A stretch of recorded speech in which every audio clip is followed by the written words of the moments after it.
I think you should expect to fail at some point, right? And so, like, I think confession is a great way to. Totally.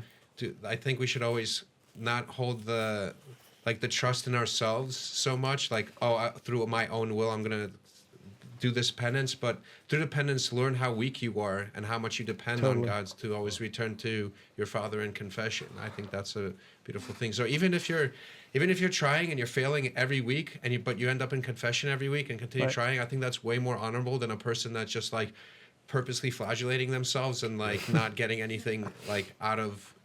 They're just doing it for the strengthening of their own like stoicism or something.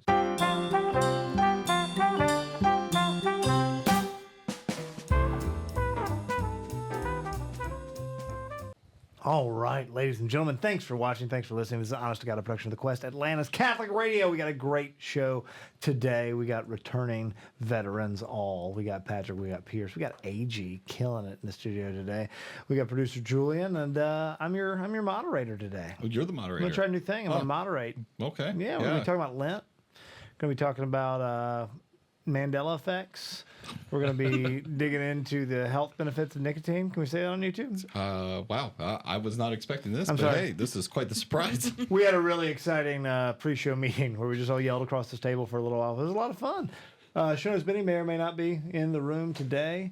And it's going to be a good show. But before we do any of that, we got to start with a prayer. We got to open with prayer. And in my experience, Pierce is a really good prayer. That's all I'm saying. Would you mind teeing us up? Sure, I don't mind. Yeah, it's fine. Yeah. Perfect. All right. In the name of the Father, Son, and Holy Spirit. Amen.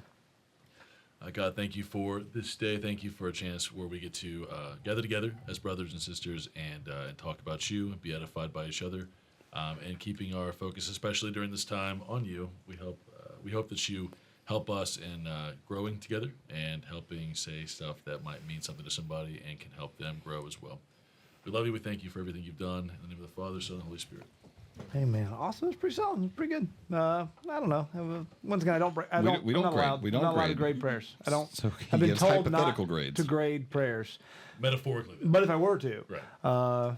let's say 87.5 rounds up to an 88. Okay. All right. Yeah, it was pretty solid. Even with no curve either. That's just, No. That's just you, straight up, man, straight up.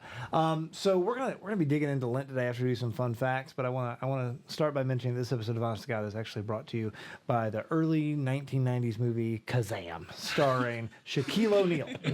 We all remember it. It's a movie that exists. You remember it? Did you say? You said you watched it on the Disney Channel? I did. You watched it. But you said Video Warehouse, and I believe that I had that memory too. That I rented that for maybe $3. Yeah. Oh yeah. And I'm not gonna say it was a good movie, but it certainly happened. But it was a movie that I saw happened. with my eyes. 100%. And my brain saw, and I'm being told by somebody who, for some reason, doesn't want me to believe that Kazam starring Shaquille O'Neal really exists. Are you Googling it over there, Producer Julian? I am possibly Googling it, yes.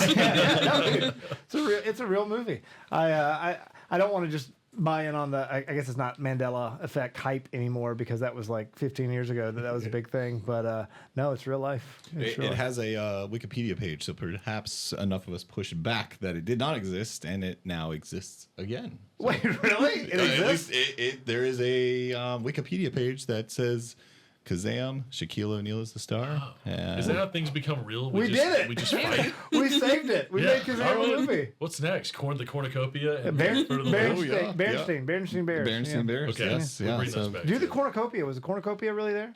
For those of you who are listening at home, back in the day, Fruit of the Loom had a cornucopia as part of the fruit, and it wasn't just fruit. And then they got rid of that, and then they pretended like it never existed, and it did. It did. If we dig deep enough in my dad's closet, we can find it. I know for a fact. We're actually going to do that. Our next episode of Honest to God is live from Pierce's dad's closet, where we'll be digging and searching. What you got any news? This website says that the cornucopia never existed, that it was just your brain tricking you. Okay. We got to try harder, guys. We got to try. Yeah. We made Kazam exist. Dude. So apparently us in this room are the only ones that remember a cornucopia, and everybody else is They can't take right, and we are wrong. Yeah. That's rough. Yes. According to this website and a lot of other websites. Cornucopias generally represent like an abundance of something. And, this season we're in right now is Lent, right? And Lent is sort of the opposite of that. That was a great segue. Wasn't that good? Wasn't that good? Thanks, man. Wow, your studies are getting it out. Dude, I didn't get a PhD from the Harvard School for Segways for nothing, man. That's it. That's it. But before we get into all things Lent, let's open it up with a fun fact piece, starting with Patrick. Oh man, I'll say my fun fact is that I was on the show here talking about it, but I worked on a film called Triumph of the Heart about St. Maximilian Kolbe, and it's set to release in this fall of 2025. And they just launched, from what I saw on social media, their kind of like grassroots campaign. So if you want to see it in Atlanta, like, go to triumphoftheheart.com and see how you can get involved to help bring it here. 100%. We'll link that down in the show notes. Please check that out. I'm super excited about that movie. Yeah, we talked a lot about it, so check it out in the episode before when Benji and I were on. But that working on it could have been a movie in its own right. It was very like a pilgrimage type and miraculous experience. Like, it was like being in that film was like almost like what it meant to be Catholic. It's just like very That's beautiful. Like people coming together for the purpose of telling the story of a saint, and like going to mass as all the Catholics go to mass together and stuff, and just like making the kind of like the body of God alive through storytelling. So it was really cool. Yeah. Okay, absolutely. We'll link that down below and go check out that episode. That was a good episode. Definitely check it out. I have changed the whole way that I tell the story of Maximilian Kolbe based on that episode and all the stuff that I learned about him by talking to you guys. Yeah. No, he's a really amazing saint. Obviously human, so had some flaws. I know there was some stories of him overworking people because he was so adamant on wanting to get the word of God out, and was very devoted to Mary, but did incredible things.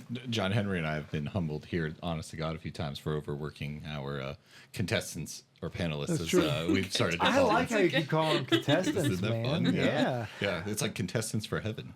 We get one voucher to heaven per episode, yes. per panelist, and we give it to the best panelist. Yeah, we're in charge of that now. Turns out. Yeah. What you got, Pierce? You got anything? It's gonna be really hard to top. That was insane. That was really beautiful. So I don't know what time this live episode comes out. I don't know what day this is. Every episode, is live. So It's live. So let's, whether this is after or before what I'm talking about, I will be helping lead a conference for Regnum Christi on the 22nd of March, which already obviously has not happened yet. right, which we know the answer. We just want to make sure you know at home. Making sure you do. We could be Mandela affecting the dates. We don't know. So it could still be Julian calendar. March has always only had 21 days, Pierce. Exactly. That's exactly my point. So I'll be leading that with Regnum Christi at All Saints Catholic Church. Really cool. And I say leading. I'll be leading with other leaders that are much better than me. So Is Jessica Duran still down there at All Saints? I have no clue. I've never been there. This will be my first she time is? going. Okay. But it's She's being led awesome. by like a host of great people. So if you don't like me, there's much better than me, and I would definitely check it out. That's pretty impressive. Much better than Pierce. I don't know. How much It's better actually they- the slogan. Everything's better than he is. That's why you should come. No, that's So, fantastic. yeah. And big shout out to RC Atlanta. They just had that house fire. Yeah. Right behind Pinecrest off exit 13. Right our neck of the woods, actually. Close, at Yeah. least. Yeah. Yeah. Yeah, I went to spiritual direction in that house about 3 days before the fire. Whoa. It was wild, yeah. And I've never been to RC, but my spiritual directors have always been RC, and I've always been Legionnaires, and they've been phenomenal. Yeah. My director is too, and that's how I got involved with them. And they're Are incredible. you comfortable saying who it is out loud? So On what? air? Are you comfortable telling us who your spiritual Oh yeah, director is? Father Bender. So Father John Bender is new to Yeah, Atlanta, I know who and he we is. met on Big the guy. Camino. Oh yeah, dude, he's Big guy. built like a freight train. Or Philadelphia or something? I think he's from Philly. He was in Chicago before He's got a Atlanta. great voice. He does. He's also maybe opening up a podcast again, and like he Heck yeah. is just a killer on the mic. So I would keep your eyes out, keep your ears peeled. Not the kind of guy you want to get in a bar fight with. No, that's why he also is a good director, because like you can't fight back. Yeah, Yeah. I'm rocking Father Bruce Wren. Do you know Father Bruce? I don't know if other Bruce. He's new from Chicago too. Okay. About a year ago, he Okay. came down, a little over a year, and he's awesome. He's from Idaho originally. He's just this Nice. cool. Oh, He's yeah. such a cool dude. He's bullies me into doing all kinds of stuff I ought Yeah. to be doing anyway. That's how I got this gig with the conference. He's like, "You should do this." I was like, "Okay." Yeah. I mean, No. yeah, exactly. Yeah. That's awesome. What about you, AG? What you got? Well, if we're all plugging things, Plug away. What's going on in the city on purpose? I would say that I am like a fish fry aficionado. It is fish fry season, and is. City on Purpose has our ultimate Georgia fish fry guide for this year. So if you're looking for any fish fry things to do, definitely check it out. I always have I always struggle when this comes up because last year, we don't know if we're doing it this year, but last year we did fish fry. We went to a bunch of fish fries and kind of filmed some live takes from the different fish fries. And all fish fries are not created equal. True. No. 100%. I've had, and I won't name names of churches. You know who you are, but I've had some really awful fish fries. I will give a big shout out to Christ Redeemer in Dawsonville, Georgia. They have a very good fish fry. They do fried pickles. They got all kinds of fried stuff that comes out with the fish fry. Because everybody knows that the real meaning of Lent is eating delicious fried fish on days that you can't eat meat. Yes. Really, we should do it in reversal. You should find out which one are the worst and say, for penitential reasons, go check out this fish fry. You deserve it. Repent and believe in the gospel while you eat this awful, cold, soggy fish. That's good. If you are listening at home and on YouTube, comment down below your favorite fish fry, the church that you've gone to that was just really stuck out to you, and let us know why it was your favorite. Yeah, or I'm going to go to the other end. Shame a church. Say that Our Lady of whatever in wherever, their fish is terrible. What are they even doing over there? Yeah. I did get a delicious Wendy's fish sandwich the other Friday. Wendy's is good. Wendy's is superior to McDonald's in the fish sandwich game. Yeah, 100%. Speaking of big game, because I 100%. love the McFish. No, I do too. And I can eat like 17 McDonald's fish fillet sandwiches, but Wendy's, it's a step above. I would check it out. All right, I'll see you on Friday. I would check it out. Yeah, can't wait. So let's dig into this, guys. Let's dig into it a lot. And I want to just throw out a statement that I think is going to kick off the discussion. Latin Rite Catholic Church is weak sauce on Lent. We don't do a good job, and I'm kind of embarrassed. One of my biggest fears this time of year is some dude with a 4-foot long beard wearing a black cassock and a big wooden cross is going to walk up to me and ask me how my Lent's going, and I'm going to have to lie so I don't just no, I won't actually lie. I don't know what I'll say. I'll try to find some linguistic gymnastics to get out of it. But I'm okay. Like, I'm not eating meat on Fridays, and like I'm giving up like alcohol. And then he's going to be like, I have not eaten in 4 weeks, and every day I pray in a graveyard while kneeling on grits for the souls and burgers. I'm like, all right, cool, man. So I want to hear about y'all's Lenten experience, and I would love to tee it up, Patrick, if you're okay with it. Yeah. But talk about what you were sharing before we started the episode. So I have actually a couple of thoughts on that before I get into it. One thing I think that we should remember, everybody's one thing I like about the Eastern churches, since you alluded to, is the fact that that's kind of an ideal to be able to work towards that. And I know as like Americans and Westerners, we just want to be in the ideal. We just want to be like, I want to be the best right away. And even spiritually, like, you work towards that, right? So, I mean, I hope if you have a friend that's interested in Catholicism or something, you just wouldn't say like pray 15 rosaries a day or whatever. You just tell them to start with a Hail Mary every day or something. And so like, I think we should, I know that like I've been involved in a lot of like traditional communities and stuff that like shame people that just give up chocolate. But I feel like if someone is at least even trying that, it's a very good thing. And at the end of the day, we shouldn't idolize it's not about necessarily, like, fasting is a part of it, but it's not the only part. And we should be making sure that the reason we're fasting is that we're growing spiritually closer to God, and making more room for prayer is, at the end of the day, like the purpose of it, to be like ideal Christians in the world. Another thing I love about Lent is the fact that I think we forget that the liturgical calendar for the church is not just for the church. It's like a theology of the body type of thing, where our body has seasons too.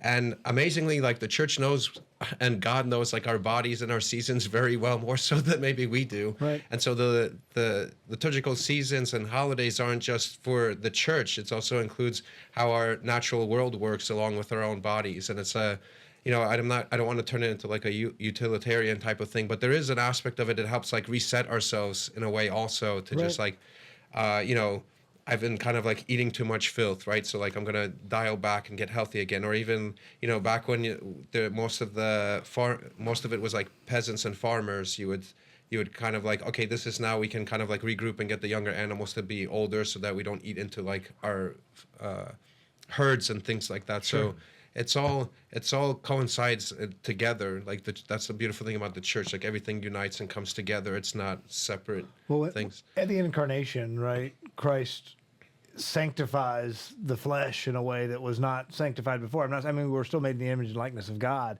but when he actually comes into flesh and walks among us, I mean, that's a big key component of theology of the body, is this understanding that what is that our physical bodies are a reflection of like these divine eternal truths. And yeah, I think that's lost sometimes. Can you speak a little bit to, you said you did some, was it Byzantine?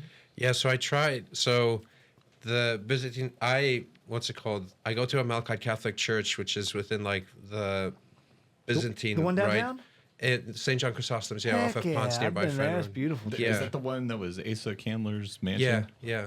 I recently did a, not to get sidetracked, but I recently did a project with someone that was like there from the beginning, like when that whole community was being built up, and it's very interesting history of like the Melkites in the Roman Catholic Church and just like the Syrian community here in Atlanta and the acquisition of that building, stuff like that. But so I remember I was actually, after liturgy, they have part of it is culturally they have this thing where they invite everyone to their hall at the back for coffee hour for community and stuff like that. It's very much encouraged. So like they view it a little bit, I don't know what the word is, like a little disrespectful if you just kind of like run out and don't join them in the hall, right? It's like someone inviting you for breakfast or dinner and you just like blow it off. We should be a community together also. And so I remember I was at like a coffee hour and I was grabbing some food and I heard other parishioners talking and they were saying something came up where I was like, wait, you guys don't eat dairy or meat all of Lent? And I was like, and I sat with my priest and I had talked all about it. And yeah, they basically their fasting basically includes having a vegan diet all 40 days. So it's not just limited to Wednesdays and Fridays. It's for all 40 days, no dairy or meat. And that includes fish. So fish fries. Yeah. So basically fish fries wouldn't be a thing. It would have to be like scallop fries or mussel or, and then there's obviously almsgiving is a big part of it. I know, and obviously you want to be doing that in the Roman Church too. So being more available for almsgiving to be involved, and then obviously prayer is the third big one. So it's fasting, almsgiving, and prayer are huge. So the purpose of having a simple diet is that you're cooking less, so you have more time to pray. It's kind of like the idea, right? So what's ironic though is like for me, it actually took me longer when I went on a vegan diet because I had no like recipes or like what to eat. So I ended up taking more time because it's much easier for me to just throw like eggs and ground beef in a pan and just eat it done. That's like 90% of my diet right now. So, but I guess it was a little bit of a learning process. It was tough. I did it. I ended up eating nothing but, we talked about this before the show started rolling, but I ate nothing but, I made guacamole and refried beans and rolled it up into tortilla, and that was my lunch and dinner for, I'm pretty sure, like 35 days of Lent. Yeah, that's brutal. Your poor guy. Yeah. I want to ask, and that was awesome, but I know the question that comes up a lot that I get asked, and I honestly don't know the answer, why fish is okay, but meat is not, at least for the Roman Catholics, because most people say, or a lot of people say that they like fish better than a lot of our meats. I've literally had sushi nights on Fridays during Lent, not realizing like this probably isn't in the spirit. No. Like Angie and my wife and I have gone out to like the all-you-can-eat sushi. I'm not proud of this. I'm not proud of any of this. But like, I didn't eat all day. I mean, I ate a little bit, but not enough to equal one meal. I'm technically I had 2 fasting. small snacks. Now I'm gonna gorge myself on sushi. I don't know. Does anybody know where that comes from? I don't know. Yeah. I was gonna say that. Did you know that you can eat capybara in the Yes. Roman Catholic Church? Capybara, beaver is okay. Yes, and I believe Alligator, alligator. Yeah. Alligator. That makes sense. That's a good one. It's For the funny. Cajuns. It's everywhere where there were a lot of French people in Yeah. the New Exactly World. right. You can eat whatever. So it's like Quebec for the beaver, and then alligator for. And then I New think Orleans. South America for capybara. Capybara. That's great. Yeah. I love that actually. I believe the fish is because it is cold-blooded. Interesting. Okay. And so we're talking about the blood of Christ is the big thing.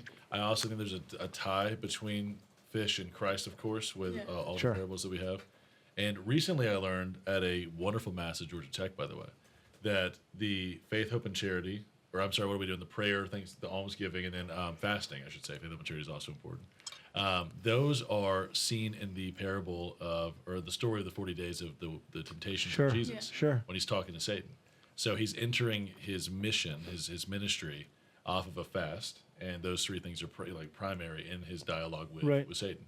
And that's how you protect yourself. And I was like, this is just so cool how smart the Catholic Church is and the Bible So is. much of it goes so much deeper, It's so right? deep. Whatever it is, when we're talking about the liturgical calendar, when we're talking about Lent or whatever, right? It goes so much deeper than anything you realize. And you start to dig, and then you keep digging, and you keep digging. And there's so many things that just are sort of cultural norms that we do because that's what you do. And I will say, there's something to be said for that. There's something to be said for this is the tradition that's been passed down for a couple thousand years now, right? And you should do this thing because you should do this thing, right? Tradition is the democracy of our ancestors, right? I think that's really cool. But it's a good idea, especially now when we have so much information at our fingertips to really dig into it. There's also a thing I recently learned from Joe Heschmeyer on Shameless Popery. Great video about Lent. So I like the fact that we have a church with and also this is how our faith starts, with doctrines that develop over time, that become shaped over time, where we understand the Trinity after hundreds of years of debate and a lot of people being mad for a long time to make sure that we get it right. It's important. But Lent is so early done in the church. We're talking the Didache is talking about fasting, and the Didache might have existed before most of the New Testament. Right. And so we're talking about the church talking about fasting for getting baptized, becoming involved in the church to begin with, and even those sponsors back then, for lack of better terms, that were bringing in people to baptize. Were going in fasted for 40 hours. And then it slowly over time, slowly as in 50 years, became 40 days for the remembrance. And we also follow this from Jewish religion, they are fasting before Passover. They're fasting before they eat of the lamb. Right. So it's just a really cool thing that we have that. It's not a new thing. It's not to flex that we're not trying to flex that we're fasting and starving. We're not Pharisees. Right. But it's a thing that's scriptural and historical from the time the church began. And I really like that about our faith. No, I also think it's cool, when Lent and Ramadan and Passover all come together. I feel like all the Abrahamic religions, we team up Powerpuff Girls, So cool. the Avengers. No, it was cool. I saw a TikTok before Lent when I was on TikTok, and this I believe she was Orthodox, and she was talking about how she was gonna veil for Lent, and there was so many nice Muslim girls in the comments being oh my gosh, we're gonna do this together, if you have any questions, let me know. And just it's really cool to see when everybody kind of comes together with these things. Yeah, that's cool. That's cool. I do want to throw a little bit of shade at Cardinal Dolan for something he said recently. Did you see this? No, I'm excited. It was on the Twitter sphere or something, where he talked about how Lent was Catholic Ramadan, and it made me so mad because I wanted to say the same thing you were saying. Didache, no, we had this thing rocking and rolling for 600 years beforehand. Ramadan can be Muslim Lent. We can say that, but I want to make the distinction. But it is interesting going back to monotheistic, Abrahamic religions, right? How we're not talking about this even being a 2,000-year tradition of this period of sort of preparation and fasting. We're talking about it being what Jewish calendar. What are we on? 5,000 something right now, right? Your tradition of all of this. And I think that's super cool. All the way back to Moses. Yeah. That's crazy to think about that we've all been doing this thing together for so long. My wife was listening to some podcast not too long ago, and the guy was a kind of middle-aged guy. His daughter was of dating age, and one of the questions that he was asked on the podcast was, when you have what's one of the requirements, one of the things you really would like to see in a man who's dating your daughter? And he said, show me a man who can fast. And then he talked about self-mastery and all that kind of goes into that. I've been doing some pretty serious fasting stuff, and once again, not trying to be pharisaical about it, although it would have been funny if when you said not to be pharisaical, you had done a jump cut to me, and I was literally in sackcloth and ashes. Tearing your clothes. I'm plucking my beard on camera, oh, caught me being holy. I'm not surprised. We would love to do those type of things, honest to God, but we are in desperate need of some more funding. So, again, to echo the next pledge drive, please contribute so that we can grow and create content like this that could really engage the audience. Yeah, it was poor budgeting for us to spend that $300,000 on the pinky ring that you guys got me for our 2-year anniversary special.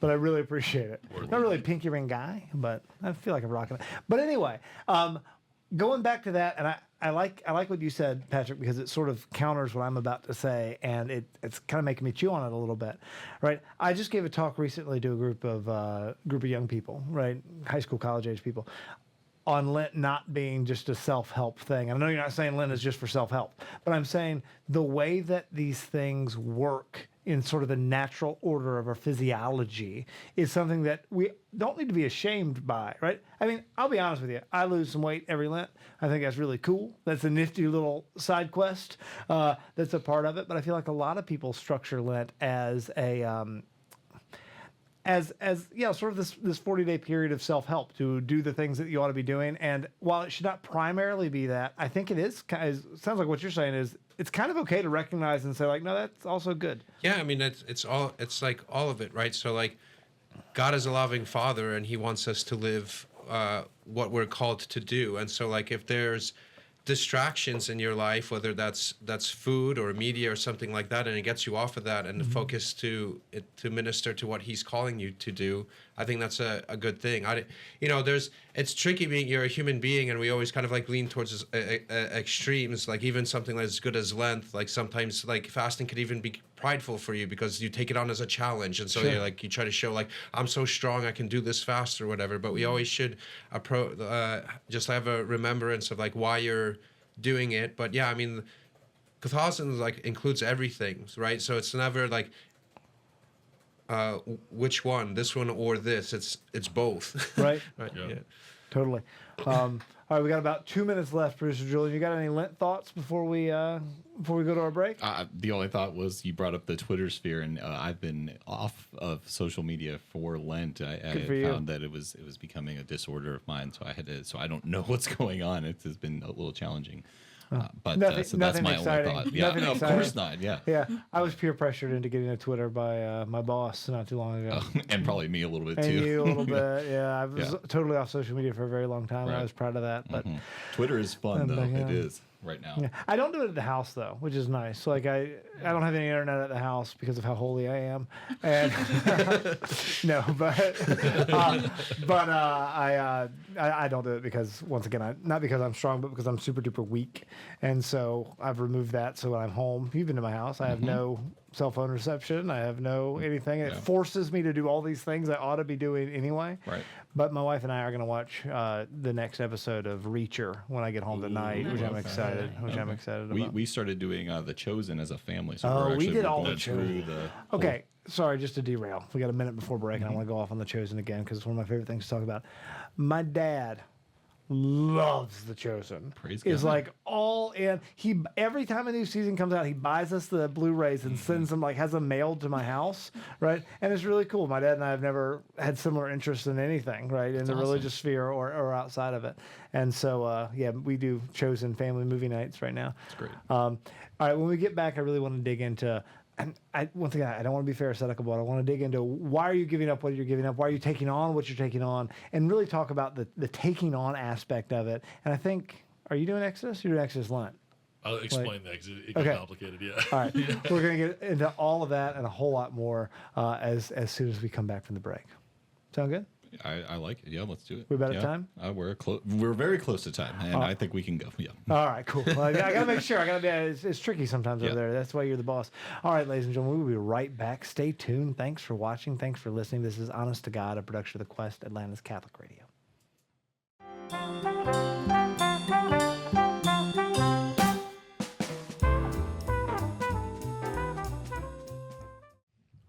All right, ladies and gentlemen, we are back. Thanks for watching. Thanks for listening. This is Honest to God, a production of the Quest, Atlanta's Catholic Radio, part 2 of our Lenten episode. Exciting stuff. Exciting stuff. And I want to take one brief moment to remind our listeners that we would love to have you on the show too, because we also have a lot of fun when we're not on camera, and you're missing out on that if you're not 100%. reaching out, which you can at youngadults@thequestatlanta.com. Let us know you're interested in being on the show, and one of our producers, maybe me, maybe somebody above me, will reach out to you, and maybe we'll get you out here. Dig it. I like it. Yeah, come hang out. The green room's fun and packed, and they make a lot of noise. And A lot of noise. yeah, it's really Usually good we stuff. have, actually we always have food. I shouldn't say usually, but yeah, we always have food. So talking about self-denial, I want to open it up by going back to something we were talking about off air. And I won't say the name of the trend because it's a little crass, But I learned a few minutes ago that there's an actual thing where human beings go on very long flights and don't watch television. And we did a Pope episode a while back, and we were talking about things that I would enact if I were Pope. And I think one of the top things would be that those people just can't go to heaven.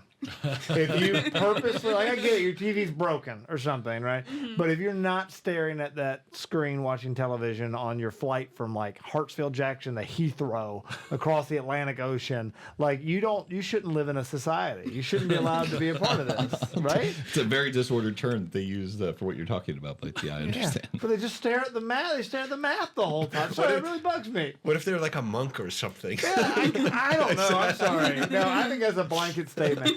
Whatever vows you took go out the window while you're on the airplane in regards to entertainment. It's just so much time. Like a long so flight. much Like time. we're about to go on our honeymoon, and it's gonna be like 12 hours. Yeah. I've gone to China. It's an insane amount of time. You went to China? I've gone to China From twice. Did you have a layover? Did you go straight to Yeah. China? So I've flown from Atlanta to Detroit, and then Detroit to like Japan, and then Shanghai? from Japan to China, and then Well, I'm I've glad you also went to done- Detroit to break it up. Yeah. And then I've done Atlanta to LA to China. Wow. Why Yeah. were you in China? I'm sure that has Oh, nothing I to do have with I Lent. have 3 younger adopted siblings. So yeah. No way, from China? Yeah. That's the coolest thing ever. That's awesome. Yeah. I'm flying Heathrow, or not Heathrow, Hartsfield Jackson to Cape Town this summer, and it's going to be awful. It's the worst thing ever. Yeah, that's a long flight too. I've done it. Have you really? Yeah, I went from New York. Mine was from New York to Abu Dhabi, and then from Abu Dhabi to Cape Town. Well, Johannesburg, I think it was. That's wild. Yeah, I did Atlanta, Heathrow, Cape, or Johannesburg one time, but it was really cool because you start in Heathrow, then you fly across the continent, right? You see Europe, right, from 30,000 feet, but then you get the Mediterranean, and then you fly out, and so you get to see it go from Sahara Desert to rainforest. Then it starts to like lighten up a little bit as you get down into southern Africa, and then it's super cool. That is pretty cool. Yeah. What I like to recommend to people is that they go on Spotify, they subscribe to Honest to God, and they download about 7 episodes, and that'll get you through about a 7-hour flight. If it's longer, like 11, if you're going to Cape Town, then just download the most recent 11 episodes and listen to them. Yeah, a lot of people do that. That's another trend. That's Yeah. another TikTok trend. That's right. Where people, they call it Honest to Godding, where they just watch dozens of episodes of Honest to God in a row, and then they like, subscribe, hit the bell. If you have YouTube Premium, you can download the video so you can have something to watch, because Yeah. I know that can be boring. So yeah, People do sometimes that. open up multiple windows on their laptop, and so that they can have multiple episodes going at the same time to get a view count up. That's a really right. common thing. They'll make multiple YouTube accounts and then like it. That's another part of the whole and trend. sometimes argue with themselves in the comments too. These are all trends that are super common and popular and normal, and people do it. and so we recommend it. we recommend Honest to Godding. Yeah. All right. So a couple of things that I want to dive into. I want you to talk Exodus 90 for a minute. Sure, yeah. Exodus 90 is, I think, more difficult than Lent when it comes to the Roman rite. I know Yes. the Byzantines go hard, the Easterns go hard. But Exodus 90 was like a really cool thing to kind of bring into my life as a convert. So I started that last year. That was my first successful one. This year was not so successful. You did all We can 90 get into days that. last year? Good for I you. did 90 last. Well, I also, everything about last year was like I was so pumped and Yeah. so ready that I wanted to kind of clear out everything from Sure. my past and really kind of come into this hardcore.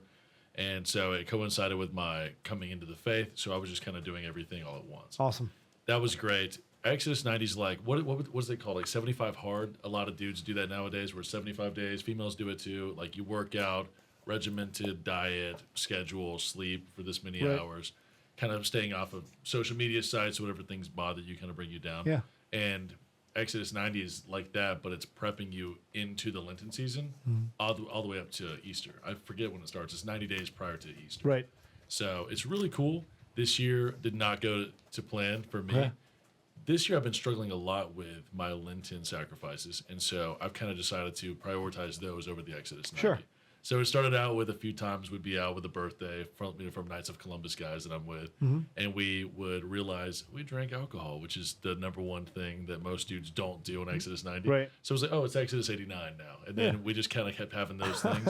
88, Oh 87. gosh. And then like the diet went out the window because for some reason this year quitting nicotine, which has been my biggest vice my whole life, just nicotine, is making me just desire sweets or beer to get something Interesting. off Yeah. of thinking about vaping or smoking cigarettes or Zen, whatever it is. Right. And so We're not going to recommend drinking to stop nicotine on honest to God, for the record. most doctors don't do it anymore. The whole take a shot every time you want a cigarette thing, probably not a good idea. It works for a few days, then another addiction starts. Now, so Exodus 90 is great, though. It's a really good time where they focus on the ascetic lifestyle. So you're making sure, and I think it's the closest thing like popularized Roman Rite things have to a more Eastern understanding of like Lent and sacrifice, because you are really trying to limit exposure to social media, to television, to anything that's kind of distracting, really fast paced. You slow down your life. You have moments of meditation, adoration hour, praying, and of course, like the St. Augustine quote comes to mind: "Treat your body as if it's going to live forever, and your soul as if it's going to die tomorrow." Sure. So in that regard, Awesome. you're like chiseling both facets of your body. It Yeah. is a mental thing, it's a spiritual thing, a physical thing, and it's all for God's glory. But also, it does shape and sharpen you, and it helps you with the community too. Because usually, it's like girls are doing it in a group. I think it's called Fiat 90 for Right. females. Yeah. And then, and I've never I know that there's some girls that I know that have done it. They love it. And then for Exodus 90, the guys have the community as well, prayer groups, and they're kind of keeping together, keeping each other accountable. It's really cool. It's a really cool way to shed off The things. communal aspect, I think, is so important. 100%. It's so important. Yeah. And I'll tell you what, I did it years ago. The hardest part, hands down for me, was the showers. It was The the cold cold shower. I thought it was. I was positive. You can relax one on Sunday. Yeah. Right. Yeah. And I was positive I was going to say, I'll have a bourbon. I love a good bourbon. Right. That's one of my favorite things to do at night. I sit down and pour my little bourbon. I, hang out with my wife, do whatever. But I was thinking 100%. Oh my gosh, no! It was, and it wasn't relaxed. It was scalding hot shower, like just groaning in the bathroom. Like everyone in the house, like, what's going on? Just yeah. Making up for a week of cold. It was so good. It was so good because my cold showers, were like 30 seconds on, soaped up, out, rest, 1, 2, 3, in, rinse off, out, right? Yeah.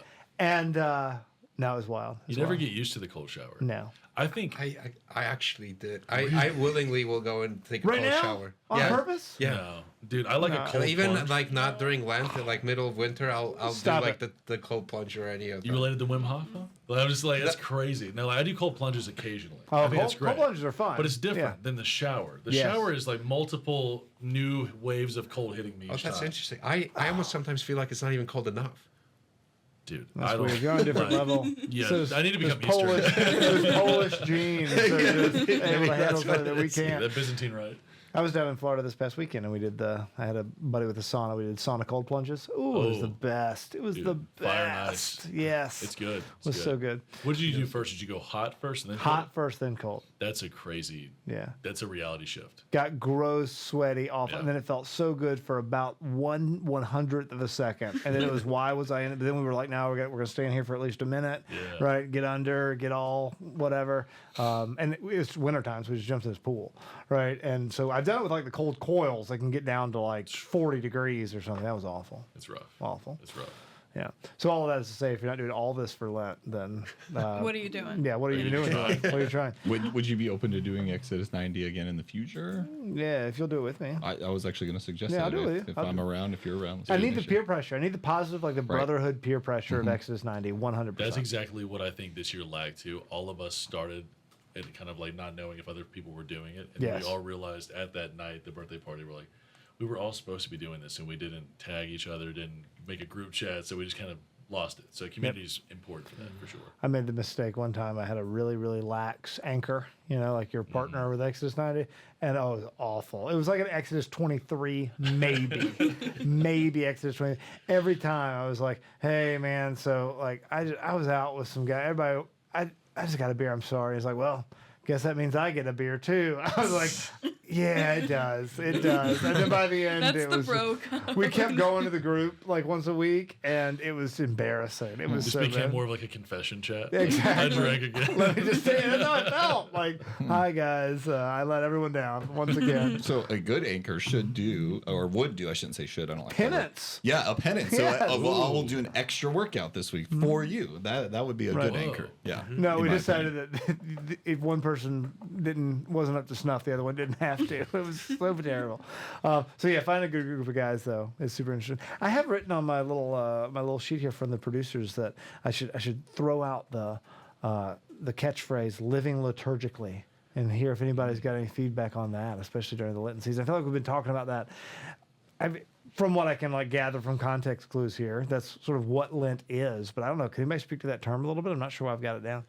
Yeah, I mean, I mentioned it a little bit earlier in the first segment of the podcast, but it's, for example, like when Easter comes around, it's also Easter should be like in some sense like an opposite of Lent in terms of it's like 40 days of feasting, right? Like we should try our best to live in accordance with the church's calendar, and I think I feel like society used to do that all the time. Like it was just kind of built in the way societies run. You like live together with the church, and now it's kind of like we live in the secular world and we try to incorporate the liturgical calendar of the church into our secular lives to some 100%. extent. Yeah. And I think if we shifted that mindset that the living liturgically is not like a arbitrary thing, it's like how we should be living, I think our lives will start to, our like health and everything else will kind of like align in accordance to like how to live with God. So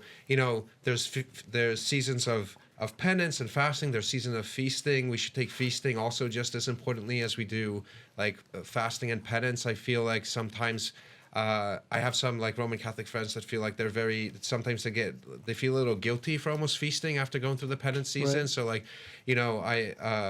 I talked to my brother actually once, like after Easter, and he's like, it was like a Wednesday or something. I was eating meat. It was within the 40 days, and he's like, "Why are you eating meat on a Wednesday?" I was like, "Dude, it's Easter. I'm feasting, right?" So like, we shouldn't feel necessarily guilty about that. But when Easter ends and we slowly go back to the rhythm of things like the ordinary time and stuff, then I encourage like try to incorporate stuff you're doing into Lent during that ordinary thing too. Like try not eating meat on Fridays throughout the whole year, and then later try incorporating not eating meat on Wednesdays also, and different stuff like that. Well, So and like the fasting is made fasting because of the feasting. If we're all fasting, or if we're all feasting all the time, right? Then what? And I feel like that's why. I mean, myself personally, right? That's why I struggle with this. We live in this super artificial world, like you were saying, where it's a lot harder to sort of live in concert with the liturgical calendar, right? Where the vast majority of us aren't living hyper agrarian lifestyles. We've got all the processed food, whatever, to make all the little endorphins fire in our brains and all this stuff are pumping into our brains, and so it makes it really hard. And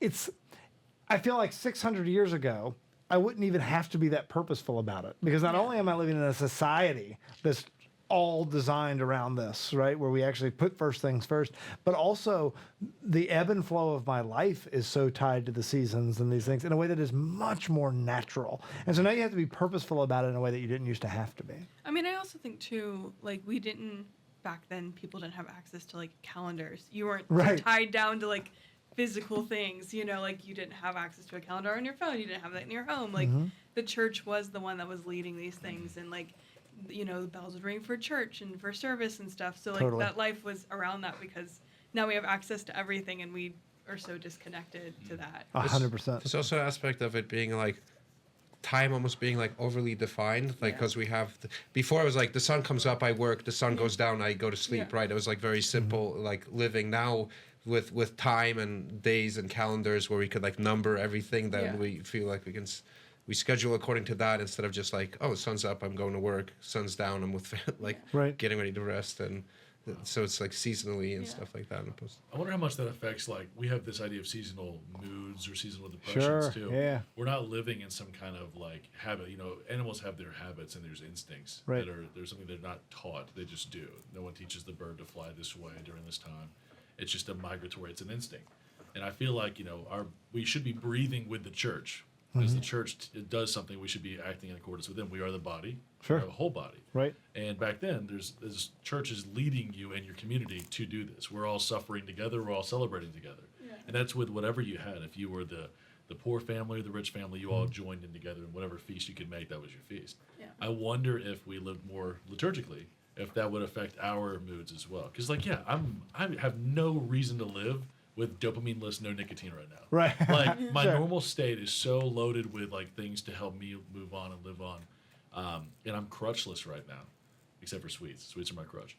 And so if I lived with God's calendar, and I'm supposed to be, mourning when he's mourning and joyful when he's joyful, does that help me? I'm curious on that. So I'm going to try that. It's a really cool thing to do, liturgically living. Yeah, and I think so, too. Like, I think as Americans, we are so far away from, like, feast days and stuff.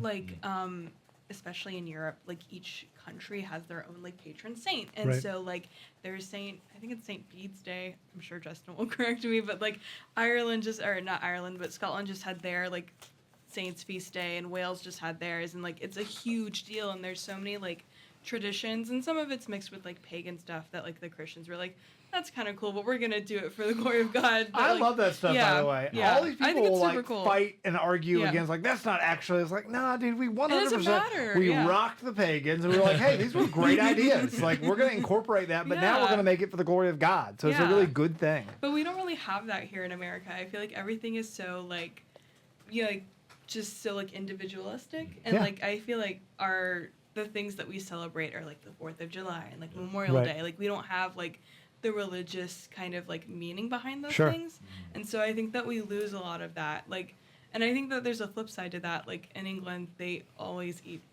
fish on Fridays, but there's no like meaning behind it. It's Right. just what they've always done, but they've lost that religious context to it. So I think it can go kind of both ways, but I think that is something that we're lacking here. Is No, like, 100%. I think yeah. being a fairly new civilization, right? Yeah.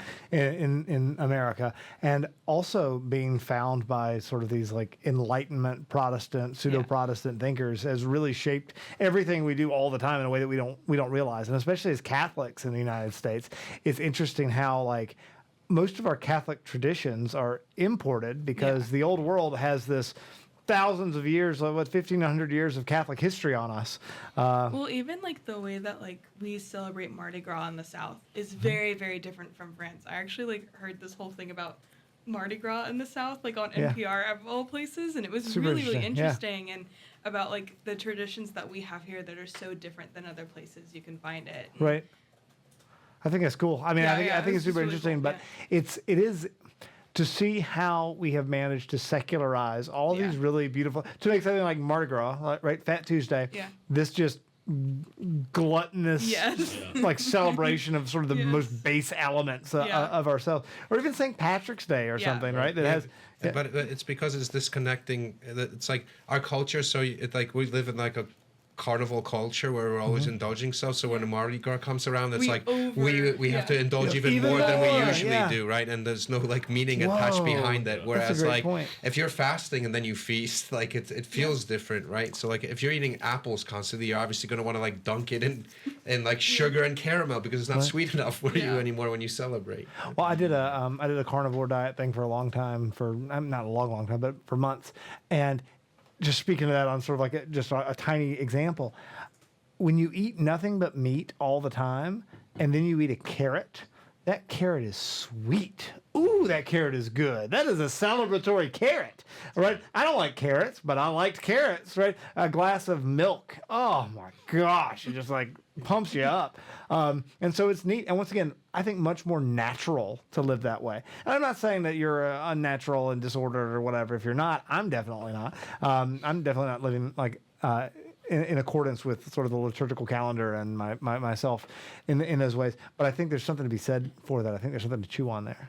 Yeah, and then obviously through Lent, like I think you should expect to fail at some point, right? And so like I think confession is a great way to. Totally. I think we should always not hold the trust in ourselves so much, like through my own will I'm gonna do this penance, but through the penance learn how weak you are and how much you depend on Totally. God's to always return to your Father in confession. I think that's a beautiful thing. So even if you're trying and you're failing every week but you end up in confession every week and continue Right. trying, I think that's way more honorable than a person that's just like purposely flagellating themselves and like not getting anything like out of. They're just doing it for the strengthening of like their own like stoicism or something. So I want to jump on that confession in particular, because Lent, right? As Catholics, we are required to go to confession once a year during Lent, right? That's one time that's one thing we have to do. Right? I believe, and correct me if I'm wrong, but doctrinally, we're supposed to receive communion at least once a year, Yep. right? At Easter during the Easter season, and go to confession at least once a year during Lent. Obviously, I recommend doing much more than once a year of both, right? But I want to talk a little bit around the archdiocese about confessions that are available. I got good word from an empty void that St. Brendan's, and by the way, St. Brendan's incoming, big shout out that they kill it. from a confession standpoint. They have offer so many opportunities for confession. But on they have a penance service on Good Friday from 9 a.m. until 7 p.m. You can walk in anytime you want for 10 hours. They will, I assume, have multiple priests there. And also just during the rest of the year, though, I mean, and this is just me spitballing, but I believe St. Brendan's offers confession every Tuesday, Wednesday, Thursday, and Saturday. After Friday. church, Friday and Friday? Okay. Not Saturday, Friday. Oh, Friday instead of Saturday. Yeah. All throughout the year, big blocks of time. Another big shout out, St. Luke's in Dahlonega, 30 minutes before every single Mass. Father Matt is in that confessional waiting on you. There's almost Also, never shout a out line. to Father Matt. In general, Yes. who's like my Yes. favorite guy in the world. We did He's a great. great conversion story episode with Father Matt too that you can Yep. check out. What any other? I mean, I don't know. Well- Give us some good confession. And for our Athens listeners, there's St. Joe's that does it 6 days a week. With Father Palmer. Yeah, that's right. Love that guy. That's so 6 days a week, Monday through Thursday. It's from 7:15 to 8 a.m. And then on Thursdays it's from 6 to 7 p.m. And then Saturdays is 8:30 to 10 a.m. So there's really no reason to miss it out there in Athens. Is a great way to kind of bring light to the world, especially out in Athens. I want to find an app. I want to create an app that shows you where confessions are with random priests who are about to leave the archdiocese that you're never going to see again. I was think about to that'd be say, I really think cool. that's masstimes.org. No, it's specifically geared towards this priest is about to go on assignment in Rome for 4 years, and You'll he never won't see him remember your again. name, right? It's gonna be behind the screen. Don't worry about this. He won't recognize your voice. I had one confession one time where I said it was Father Juan Guerra. If anybody knows Father Juan Guerra, he is like a manly man priest. He's awesome. So I go to confession. I always go behind the screen, right? I say all my sins, and he goes, "Okay, John, listen." And I'm like, "Oh, come on, Father. Just pretend. Just pretend that you don't know who I am." No, but seriously, if anybody listening, especially if you haven't been to confession in a while, go during Lent. Just practically speaking, there's so many people going there. You don't have to worry about being awkward. This No, is the they're time. not going to remember. They're not There's going to no remember way. you. They're not going to remember Especially anything. at a penance service where Yes. there's Oh, like yeah. 10 million other people. They will never remember it. Yeah, but go and get that off your chest. I need that so badly. I need Lord's mercy so badly all the time. Go I to think him. it's one thing that I'm sponsoring a few people right now coming into the church this year. And Heck yeah. it's been great. A lot of friends of mine that have come over, some that were not religious at all, some that were religious and raised in the Protestant church and they came over. And all of them, including myself, were so hyped for our first confession. Yes. I'm still hyped for confession. Like even when I am like this priest is gonna know who I am and gonna call me out, give me like the worst penance of all time, like crawl up the stairs, doing Great. like a whole rosary or whatever. Awesome. So the reason why we're excited about this is because for us, I've never had a time before being Catholic where I felt truly absolved of my sins, especially with the faith that I held to at the time and was subscribed to was that I was snow-covered dung. And so Right. I always thought I was bad. So now to know that I am good because God is good and infuses me with goodness, if Heck I yeah. go to him, whether it's venial or mortal sins, just to go and get that grace that he offers me at a church that he founded, that's a blessing. It's not a curse. It's not something that's like, no matter how uncomfortable it is when you're going in there, no matter how bad you've been, God is going to be like he was to the prodigal son. He's going to run to you and give you grace, give you love, and tell you, yeah, sin no more. Right. But I'm here with you, and I'll always be here with you. So I think we should, especially during this time, be motivated to go and receive that grace because it's an important grace that we forget is a grace. It's not a bad thing. It's a good thing. Well, and as a reminder, I know we all know this, but I need to hear this as much as I want anybody listening who's not aware of this to hear this. The priest is not forgiving your sins. It is Jesus Christ working in persona Christi through that priest to forgive your sins. It is him who is there, right? And it's real, man. It is so real. You need that off your heart. You need that off your soul. And Christ wants it. God wants it for you, right? You're the prodigal son, just like me. Run. And just like in the prodigal son, that father is going to run towards you with his arms out. Praise be to God. Absolutely. And just that feeling afterwards is like incredible. it's so great. Such a good feeling. It's good. All right, we have 63 seconds until we are done. And in those 63 seconds, we're going to go real fast. We've talked about stuff we're giving up real fast, 15 seconds each. What are you taking on? What are you doing differently? So I'm doing the beginner level for the Byzantine fast this year because I talked to my priest and told him how intense it was for me. So he was like, "We'll work your way up to that." Plus, I'm just trying to do the basics. So trying to do more almsgiving and making more room for prayer in my life. Awesome. Absolutely. Nicotine is out of my life, unfortunately, but thank God for me growing. And then also a lot of almsgiving as well, mainly through Knights of Columbus. Join if you're a man. It's great. Awesome. And I kind of given up a lot of social media stuff, and I'm trying to replace it with like better habits like reading and just drawing and being more creative in general, and also doing a holy hour, which I kind of signed up for that pre-Lent, but it's definitely been part of my Lenten journey. That's awesome. Well, praise be to God. Praise Julian. We don't have time for you. Okay. Because we are done. Ladies and gentlemen at home, thanks for watching. Thanks for listening. This is Honest to God, a production of Quest at Landis Catholic Radio. This is Julian. Signing off. Over and out.